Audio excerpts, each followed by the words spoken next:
Bistado ang isang Shabu Lab sa Valenzuela City na nakarehistro bilang brewery o pagawaan ng alak.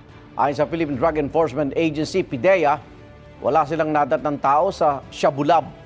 Mahigit 700 kilo ng shabu at mga gamit sa paggawa nito ang nakumpiska. Nagkakahalaga po ang mga droga na mahigit 6 na bilyong piso. Ayon kay PIDEA Director General Isagani Nerez, natuklasan nila ang lab dahil sa isang suspect na target ng buy-bust operation.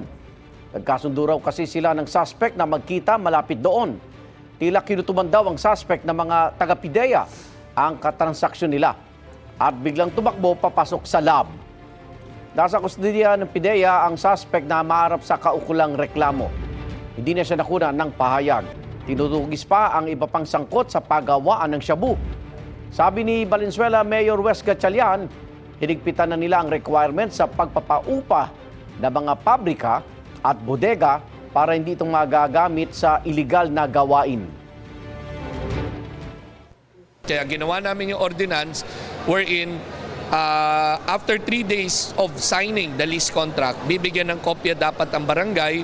Kasama na dyan sa attachment yung identity ng lessor, foreign ba or local, the mode of business para the barangay can also help police in securing yung mga warehouses natin. Kung lumabas ito, bababa yung presyo.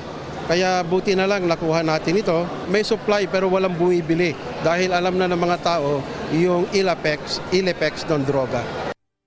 Igan, mauna ka sa mga balita, mag-subscribe na sa GMA Integrated News sa YouTube para sa iba't ibang ulat sa ating bansa.